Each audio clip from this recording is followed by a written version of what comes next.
Hadi sasa serikali ya Venezuela haijatoa maelezo ya kina kuhusu hali ya ndani ya nchi, lakini hali ya dharura inaendelea kutekelezwa nchi nzima.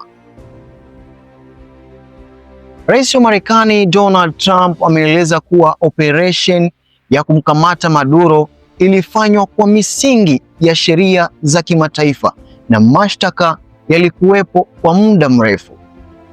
Trump amesisitiza kuwa hatua hiyo sio uvamizi wa kitaifa, bali ni hatua ya kuwajibisha viongozi wanaodaiwa kuvunja sheria za kimataifa na haki za binadamu.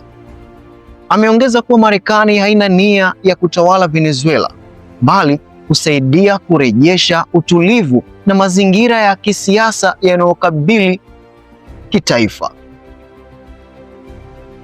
Leo mataifa makubwa duniani yameendelea kutoa misimamo tofauti.